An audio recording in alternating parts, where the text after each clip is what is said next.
جبت لكم هذه اللقطه لانه كنا كنتذكروها، لان لولا بن عبيد الاخوان لكنا على الاقل هذه المقابله كنت ماركه داك البيلانتي، كنا غنساليو تعادل، لان الوداد ما بداتش مزيانه.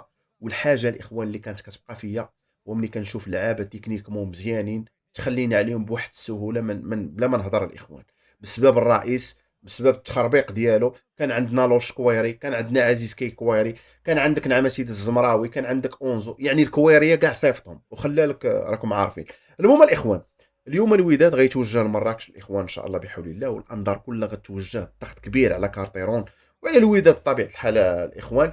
المباراه غدا لا تقبل القسم على اثنين، المقابله ان شاء الله غتكون مع الثمانيه ان شاء الله بحول الله. الغيابات اللي كاينه وليد الصبار وحمزه الهنوري بسبب عدم التعافي ديالهم من الاصابه، وفيما كتحوم بعض الشكوك حول مشاركه اللاعب البوليفي بانياغوا، اللي انا بوجهه النظر ديالي بحال لعب بحال ما لعبش، لاعب بدون اضافه. جميع المباريات اللي لعب ما كيعطي حتى اضافه، زيرو الاخوان. وبالنسبه لحكيم زياش ومرابط راه غيكونوا حاضرين الاخوان.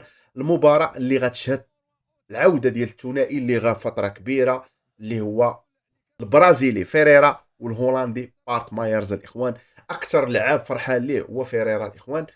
المهم الاخوان، اش كيبان لكم في مباراه غدا؟ انا كنشوف مباراه غتكون صعيبه الاخوان، مباراه صعيبه في ظل المحدوديه ديال اللاعبين اللي عندنا في لاطاك الاخوان، لانه ابار على زياش الناصي اللي صراحه ماشي لاعب ديال 90 دقيقه باش نكونوا واضحين الاخوان، لانه نهار كيبدا كنبداو ناقصين، ما كيعطيش اضافه، هو دائما ديك ال 20 دقيقه الاخرى الاخوان كيبان مزيان. المهم الاخوان، حاولوا تشاركوني الاراء ديالكم، لان الاراء ديالكم مهمه كيف ما كتعرفوا، وكنخليكم مع هذه اللقطه الاخرى. وتحياتي، وما تنساوش ديروا لايك، شاركوا بالقناه، خلي شير كومونتير ديالك، وبارطاج الاخوان. وتحياتي.